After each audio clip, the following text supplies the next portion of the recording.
What is going on, y'all? It is your favorite face in outer space, Young Gare on the track.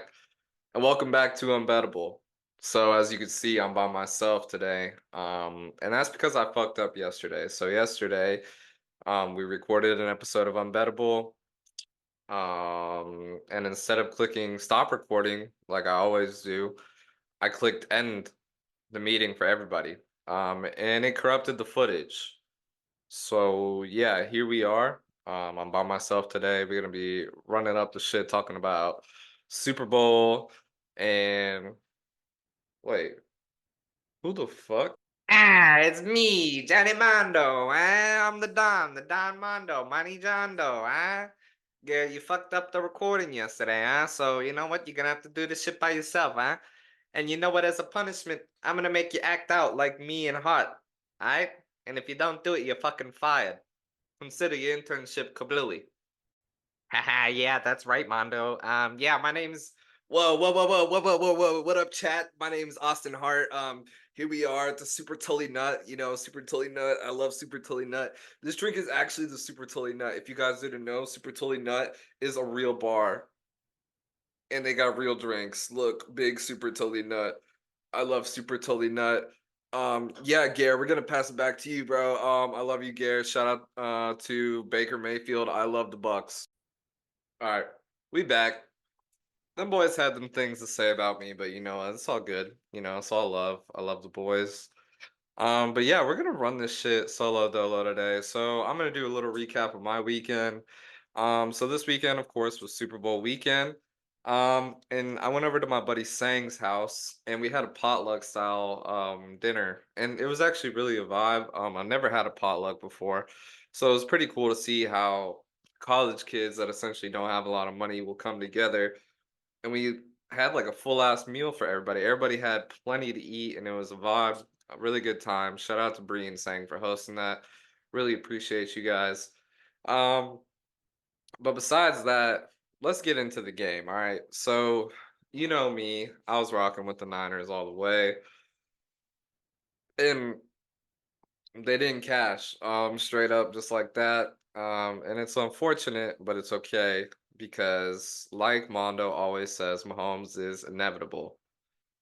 But, of course, I don't want to believe it. Gary, I told you, you stupid son of a bitch. I told you Mahomes is inevitable, huh? You never want to listen to me, and that's why you lose all your goddamn money, huh? But Mahomes really did his thing this week. He was putting up the dimes, throwing up the rocks, and he was doing them. That's enough of Mondo for the episode. They told me I had to act out like him, and that's all I'm gonna do.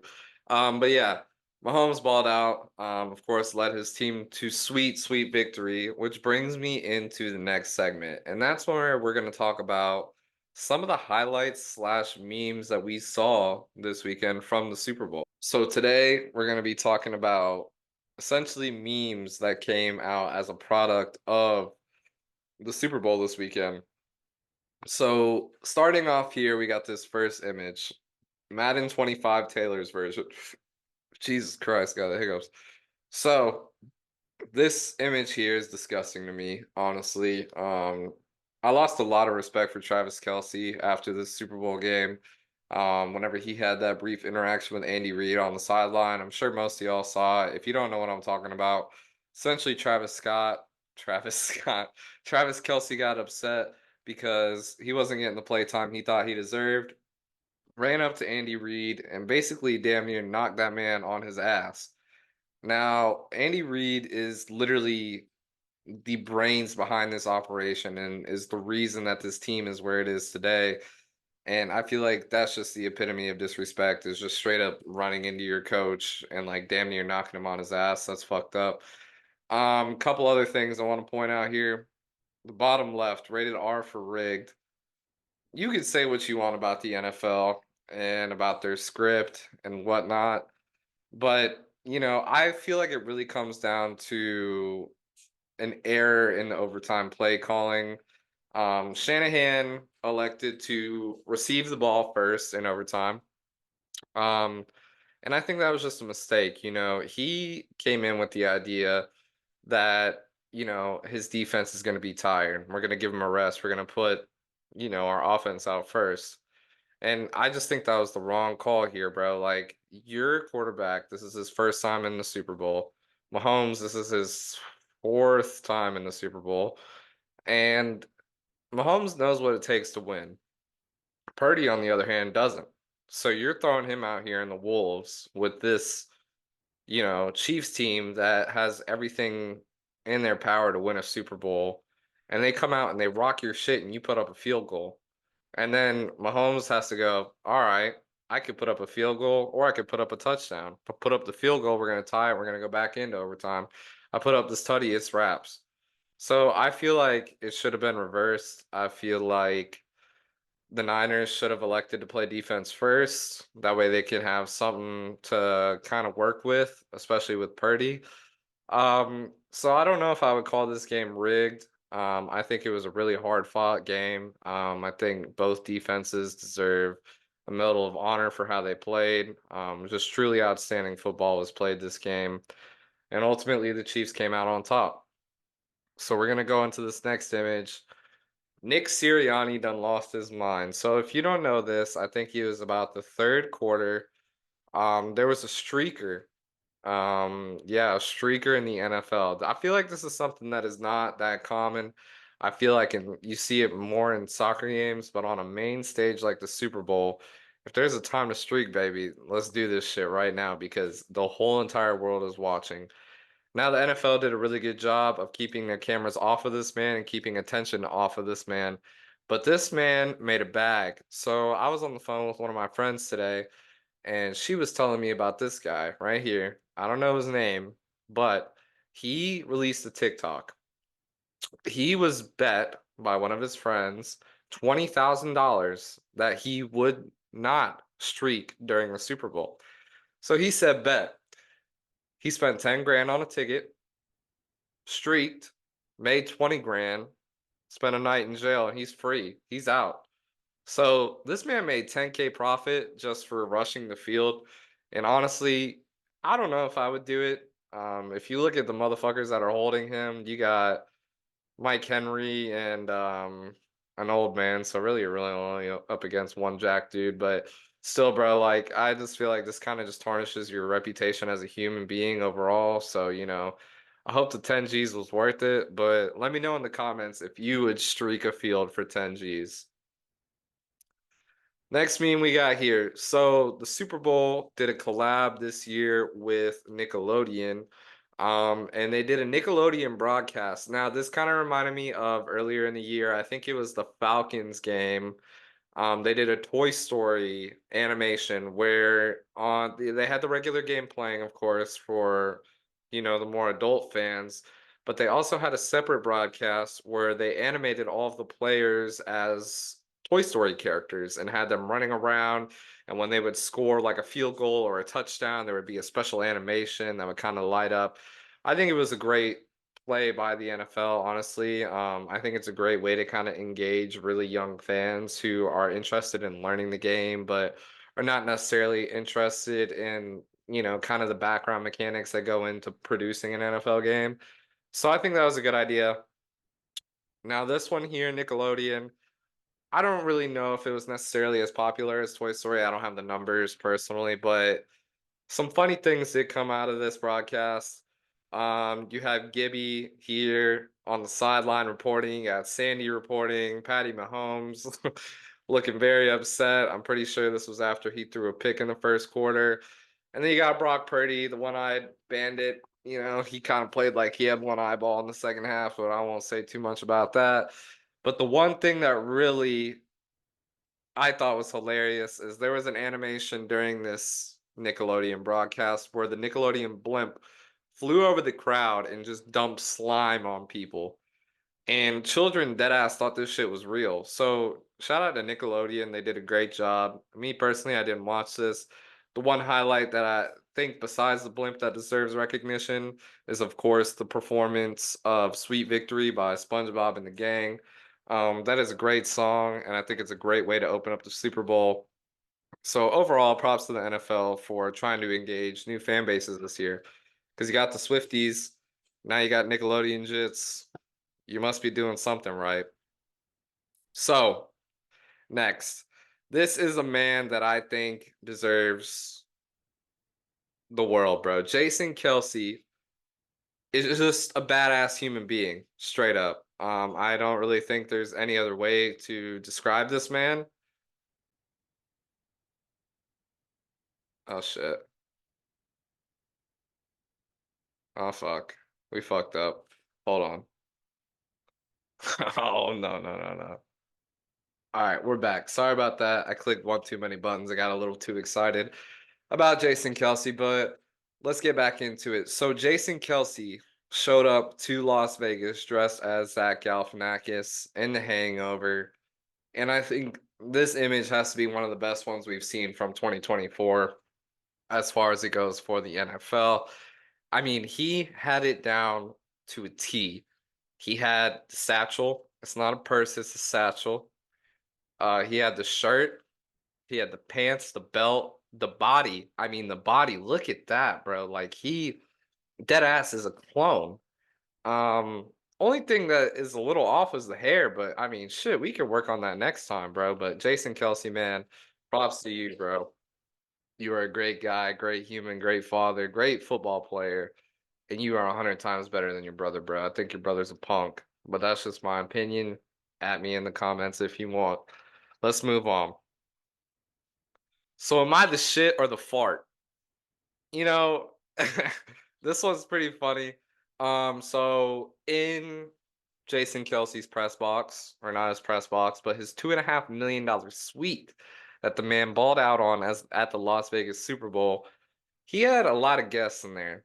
He had the Kelsey parents, he had his wife, he had Taylor's parents, and Ice Spice. Yes, Ice Spice pulled up to the Super Bowl rocking an opium cross chain. I know everybody's seen that. If you fuck with Cardi, you've seen the opium cross. You already know what I'm talking about. But so am I the shit or the fart? I doubt that's what they were talking about here, but it's fun to think of the hypotheticals, and this hypothetical is pretty funny if you ask me. So, what do y'all think, bro? Like, do you think Jason Kelsey is the shit or the fart? Do you think Ice Spice is the fart or the shit? In my opinion, Jason Kelsey is the shit because that man is in the Hall of Fame for playing one of the hardest positions in the NFL, one of the most grueling positions in the NFL, getting banged, banged, banged every play. And he still did it for as long as he did. So props to him. You ask me what Ice Spice is, I think she's the fart. Her music is garbage. And that's just my opinion. I think she's an icon. But seeing her with Taylor Swift and shit at the Super Bowl is just really weird. It's a really weird time in sports that we're in right now, but let's just see what next year has in store for us. So we're gonna go on to the next image. All right. This one, this one is crazy to me, bro. So I don't know if y'all saw this, but before the Super Bowl, a lot of fellow podcast people were talking about this number 13 and how it relates to Taylor Swift, and they were talking about her career overall and how everything aligned to the number 13. Obviously, we know Taylor Swift is a very successful person. You cannot knock her at all and say she's not. Woman is a billionaire. Props to her. That's badass. But let's go into this. So Super Bowl 58. Break it down. 5 plus 8 equals 13. Okay. Nothing crazy. February 11th. February is the second month of the year. The 11th day. 2 plus 11 equals 13. Super Bowl was played on February 11th. Okay, whatever. Versus the 49ers. You break this name down. 4 plus 9 equals 13. Okay, 3 13s in a row, whatever. 13's like not the most unlucky number in the world or anything. Halftime score 10-3. Starting to get a little weird. 10 plus 3 equals 13. Chiefs 2023 wins with Kelsey. 13. Plays on the game winning drive, which I believe is ended up with Kelsey catching the ball. Correct me if I'm wrong. 13. This is the 13th time Taylor Swift has been to the Super Bowl. I'm not a conspiracy theorist or anything, but this is 1, 2, 3, 4, 5, 6, 7. 7 dealings with the number 13. And if you gamble, I mean, I'm assuming y'all do. You're watching the Unbettable podcast, the best gambling podcast in the world. You know that you never bet on 13. If you bet on 13 at roulette, you're a psycho, bro. It is the most unlucky number in the world. But here we are. I mean, number 13 just works out for Taylor. I don't know. This shit is crazy, bro. Okay. I had this on so yesterday when we recorded Unbettable originally, I had this as my background and I thought it was funny as fuck. This is Joe Biden with like laser beam eyes. You guys probably think I'm trolling with this shit, but this shit was dead ass released on Joe Biden's Instagram page. Like no meme. The caption I believe was just how we drew it up at the Chiefs. Like I don't know who gave the clearance to release this on the president's Instagram page, but obviously he must have hired a marketing director who is probably about our age, because I think it's funny. I mean, I'm 21. I kind of have a child sense of humor, but this shit is kind of funny, especially to be dropped on a man like Joe Biden. Opinions on him, I'm not going to share because this is not a political podcast, but I think this shit is pretty funny, and I think this should go into the Hall of Fame of memes for the Super Bowl just because of its relevancy to the time period. Let's move on. This is our final meme of the day, and I saved the best for last. So, at the end of the Super Bowl, Andy Reid, great guy, bro. I got really upset. I dropped in my family group chat. I hope Andy Reid chokes on a cheeseburger. I take it back, Andy. I'm sorry. But how about that D, baby? I'm just gonna sit here and let it marinate for y'all. How about that D, baby? And that's exactly how he said it too. He did not say it like, "Oh, how about that D, baby?" No, how about that D, baby? He wanted the world to know that the Chiefs D don't play. And they didn't, bro. They showed up that game. So props to them. But coming from a man like Andy Reid, this shit is priceless, bro. Like, I think this was solidified as the best meme of this Super Bowl. As soon as he said it, Twitter went crazy as soon as he dropped this one liner. As you can see, this one here posted by Barstool, one of the best media companies that sports has to offer. Even they recognize it as a great meme. How about that, D, baby?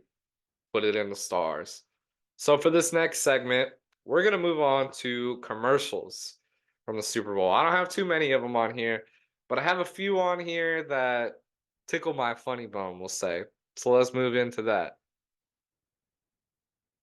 Arnold Schwarzenegger makes a return to the big screen in this State Farm commercial that I'm just gonna title Neighbor. The whole entire meme behind the commercial was, if you know State Farm's jingle, like a good neighbor, State Farm is there. Arnold, who's originally from Austria, they were kind of playing with his accent because whenever he would say neighbor, he would say neighbor. And like in this thing, he's like, get to the chopper, neighbor. And there's one part in the commercial where he's like hiding in the bushes and he just peeks and he's like, neighbor. Really good commercial. Gotta love Arnold, bro. Man has accomplished so much in his life, from playing in multiple great movies to becoming the governor of one of the biggest states in the country to just being essentially timeless, bro. And he's hilarious. And this commercial really showed out and put him in a good light. And at the very end, they also brought in Danny DeVito, who ends up saying it correctly, which is pretty funny. We love Danny DeVito. Just a good combination of characters overall for this commercial. Next commercial. So as soon as this commercial dropped, Mondo texted in our group chat and was like, Gary, this one is for you. And I couldn't agree more, bro. Like, this commercial is hilarious. So essentially the premise, this commercial was generated for Sunday Ticket, and it started off by having these huge men in like bird stances, like this. Maybe like so. Then they start taking flight and they're literally just flapping their arms like this and they're flying through the sky. And I think it was like the Eagles, Ravens, and the Seahawks talking about how they migrate during, Super Bowl season, which is fucked up. But, we're not going to talk about that too much because we've covered it already. But I think this was a great commercial. I think it was hilarious. I think it was just simply the dimensions of the people flying through the sky made it funny. Also at the very end, they brought in Sean Evans, the guy who hosts Hot Ones, and they had a Ravens player, this big ass dude, like posted up in the window, and he just looks at Sean Evans, he's like, and then he flies away. Good commercial, bro. Timeless. Next commercial. This one was pretty sus. I'm not gonna lie. We got Michael Cera here for CeraVe. And he essentially wrote a song for the CeraVe marketing team and was like, "Yo, literally put me on, bro. My name's Michael Cera. I created CeraVe. This is the reason CeraVe is CeraVe." And then one part that really stuck out to me was he gets the CeraVe cream and he rubs it on the side of a mountain and goes, my cream can make anything moist or some weird ass shit like that. Really weird commercial. Michael Cera, bro, does not age. He looks the same as he did in Superbad in this commercial. I mean, good for him. Must be nice. But yeah, good commercial, really weird, really caught me off guard, but good marketing ploy for some moisturizing cream. Really thinking out of the box there, honestly. Let's move on. The Dunk Kings. Matt Damon, Tom Brady. I'm blanking on this man's name. Ben Affleck. The Dunkings was, I think, one of the most iconic commercials from this year's Super Bowl. The Dunkings essentially Affleck played this like boisterous character who, went up to J-Lo and was like, and Tom Brady was like his hype man, like, and then Matt Damon's like, why the fuck am I here, bro? Like, please, I'm sorry, like, I'm not trying to be weird. And I think it was just a really good combination of people. A lot of big stars. Tom Brady, I think, in this Super Bowl alone was in like 5 or 6 commercials. Man is raking in the money even after retirement. So good on him. But yeah, this was a really good commercial. They dropped some sick bars. Hey man, white boys can rap, and they showed it. So shout out to them. Let's move on to the next commercial. So here, these are kind of my honorable mentions. We have the Mickey commercial with Messi. Um, I think it's so funny. We were talking about this, how Messi refuses to speak English on TV, and even if he's saying an English word, he tries to make it sound as Spanish as possible. And I think it was hilarious the way he said Michelob Ultra is Michelob Ultra. Fucking funny. Um, but that's just kind of like the thing about Messi. That's not me being like annoying. Like if you look up a Messi commercial and listen to him speak, you could tell. Next commercial, we have Jenna Ortega with Dinamita. Dinamita was a commercial that released this year where essentially two grandmas were shopping. They were about to buy this bag of chips and some dude steals it. And the grandmas go rogue. One of them's named Dina, other one named Mita. And they chase this man through the streets. They're fucking ziplining and shit, all to get a chip. Pretty good commercial. Next, we got Chris Pratt with the Pringles. This one was kind of mid, but it was also kind of funny because, like, Pringles, I feel like doesn't really usually drop a commercial, but they brought in a big star here, put the iconic Pringles stash on him. Looks fire. Next, we have Kris Jenner and the Twist It commercial. Now, this is something that I think could easily be applied to the world of gambling. Because I never really thought of this, bro. Like when you twist an Oreo, right? The cream is gonna come on one side, either left or the right. We have heads or tails. I think we should just start creaming it up and doing twists, left or right. You call it. Call it mid twist. And this is what this commercial emphasized, and I think it's a great idea. Eric Andre. I love Eric Andre. If you haven't seen the Eric Andre show, I highly recommend it. It is stupid, but it is so funny. Eric Andre popped out for the drumsticks commercial. Not much to say about this one except Eric Andre. Keep being you, bro. You're hilarious. Next one, and this is, I think, my top honorable mention was Ken Jeong in the Popeyes commercial. So essentially, in this commercial, Ken Jeong is in a coma and wakes up, and Popeyes has released all these things: chicken wings, chicken sandwich, fish sandwich, whatever. And Ken Jeong is just enjoying the things in life that he's never experienced because he's been in a coma, while also enjoying his Popeyes. And at the very end of the commercial, he finds a massage chair and he's eating the Popeyes in the massage chair. It's like I love the chicken from Popeyes. It was fucking hilarious. That one actually made me shed a tear. Overall, really good commercials this year. Um, but yeah, let's kind of take a step away from the entertainment aspect of the game and let's talk about the game itself. So, the game overall received a lot of complaints in the first half, just simply because of how low scoring it was. And while I'm not a fan of watching the most exciting game on turf be boring, I feel like people were just unnecessarily hating, bro. Like the game score at half, let's see here, was a solid 10-3, Niners up. Defense was just playing lights out. Both sides. Mahomes couldn't get shit shaken. Neither could Purdy, really. He was just kind of getting lucky with having McCaffrey in his slot and just McCaffrey is unstoppable. I describe McCaffrey as a gladiator. And I truly think that if Kansas or not, sorry, not Kansas, if San Francisco were to have won this game, I think that they deserve that McCaffrey should have been in the talks for MVP.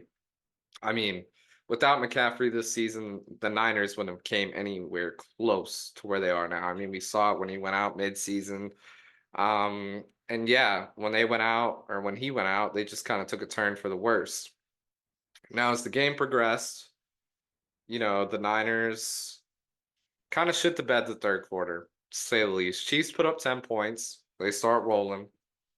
And we know how the Chiefs are, bro. Like, whenever this game first started, I was with my boy Jackson, who is a diehard Chiefs fan. I looked at him, I was like, yo, the Chiefs kind of look like they did mid-season. He was like, yeah, bro, I actually agree. And I wasn't saying that as like a dig on him, but it was just how they were playing. And then, of course, the second half, they come out guns blazing, ready to play. And Purdy just didn't show up. He could not move the ball. And it necessarily wasn't his fault. He just had no time to throw the ball. And then we're going to move on to the fourth quarter. Niners put up 9, Chiefs put up 6. A devastating extra point miss by the Niners was made, allowed the Chiefs to tie it up with a lousy field goal. Um, I really think this was the turning point in this game. I think it's really unfortunate. But it is what it is. It's how the cookie crumbles. He just had a really shit kick. I mean, that thing was probably at peak height as tall as I was. So all the line had to do was throw their hands up, and that shit is gone. Um, and then yeah, the Chiefs just won it all in OT. And again, like I was talking about this earlier, Shanahan came out and said he didn't understand the rules of this new OT. Now, if you look at the rules of the new OT, it's a 15-minute quarter, right? Classic header tails flip. You elect which side you want to go. You elect, receive, kick, whatever. Basic. But both teams get a possession. Now, if the first team comes out and they score a field goal, and then the next team gets the ball and they score a field goal, game keeps going. Now, if one team scores a field goal, the other team scores a touchdown, that team that scores the touchdown is going to win the game. Shanahan throws Purdy out. He's like, let me give my defense a rest. I talked about this earlier, but I'm just going to recap it real quick because it was a big talking point for me and Holmes yesterday. And I really think he just made the wrong decision. Like, straight up, I really think that this game would have been different if we saw Mahomes go out first on offense. I think maybe he would have scored a touchdown. That's fine. But at that point, Purdy would know what he has to do to win or at least tie it. If Mahomes came out flat and only put up a field goal, Purdy can come out and put up a tutty and win the whole game. But it was the other way around. Purdy comes out with the Niners. They only put up a field goal. Mahomes comes out on all cylinders and just puts up that easy tutty. And that was wraps. That was the Super Bowl this year. One thing I really didn't touch on was the halftime show. So we'll get into that right now. The halftime show this year was one that I think personally was mid. A lot of people had mixed emotions about this halftime show. I think Usher kind of came out flat. I think that the introduction of it was pretty cool, kind of showed off Las Vegas culture a little bit with the showgirls and the people on stills. I think that's badass. But he kind of came out with his like seductive songs first, and I wasn't really digging that, and I don't think most of America was either. And then we get a glimpse of the first guest, which was Alicia Keys. Alicia Keys comes out and she looks absolutely gorgeous. All red bodysuit playing on this like majestic red piano. Really killed it. But when she opened her mouth to start singing, bro, oh my God. That was not the Alicia Keys that we've heard in years past. It was bad. At least that opening note was. I mean, she continued on and began saying, sound a little better. But then she stands up and she starts singing No Longer on the Piano, and Usher comes up. And this ain't Usher. This is Ursher that's coming up to Alicia Keys, starts grabbing on her body. And it really made me feel uncomfortable because Alicia Keys has like a kid and a husband, and like Usher is just a freak, and we all know this. And like, him and R. Kelly used to be friends. Do with that what you want. But um, yeah, that made me really uncomfortable. So then there's a rift, and we move into what I call the blue zone of the Super Bowl show. And Usher comes out on roller skates. Who was expecting this? Nobody. Everybody's just skating around and shit, flying around.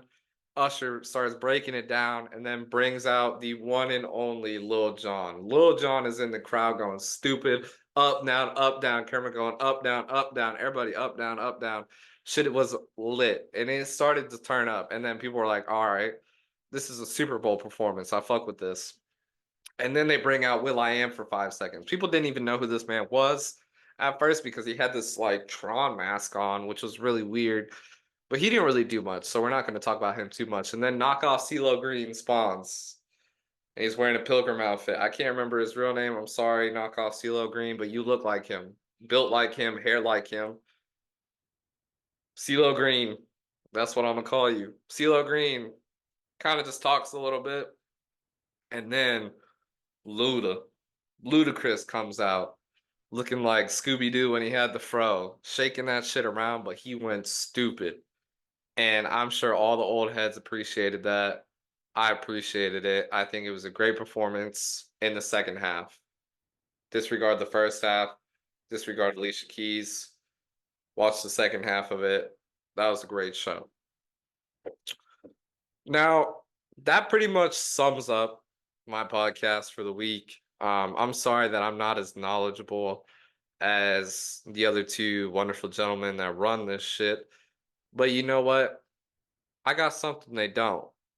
And that is today is Don't Cry Over Spilled Milk Day. Now you're like, Gary, why would you celebrate Don't Cry Over Spilled Milk Day? Because tomorrow's Valentine's Day, bro. And there's going to be a lot of us crying. So I want to have something dropped for the public that y'all can enjoy on this day of either remembrance of something you once had or a day of looking forward to the future for something you will have one day. Me personally, I don't really give a fuck. I'm just gonna pour milk on my head and you're gonna fuck with it or you're not. But yes, this is me bringing back the celebration of the national holidays. Mondo, I know you came up with your punishment for me, but this is my punishment to myself, bringing something to the people that I think they're gonna genuinely enjoy. So yeah, let's cut to my shower real quick. Pause. Well, that was cold as fuck and it was stupid as fuck, but I hope y'all enjoyed the Gary edition of Unbettable. If you did enjoy, please be sure to like, subscribe, share it with your friends. Because, I really work my ass off on this shit, bro. And I really love what I do. And I hope you all also love what we do. We try to be entertaining for y'all, but also serving up the locks. But yeah, bro. I'm gonna close out this episode. Following this closeout right here, I'm gonna have a little tribute to my boys Holmes and Mondo. I hope you guys enjoy that. I'll see you in the next episode. Peace. So, as I said in the podcast, I'm gonna be celebrating a national holiday every week. Today, technically yesterday, was Don't Cry Over Spilled Milk Day. Here I have a gallon of 2% reduced fat Publix milk. I'm faded than a hoe, and I'm about to dump this bitch on my head on the count of 3, 2, 1.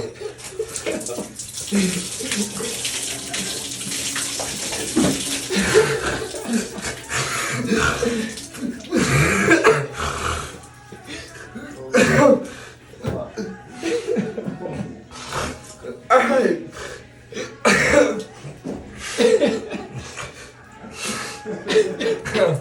I feel like I just set myself in a cardiac arrest. I hope that you guys love the podcast, and I'm gonna keep doing this type of shit for y'all. Alright, Sean, cut that out.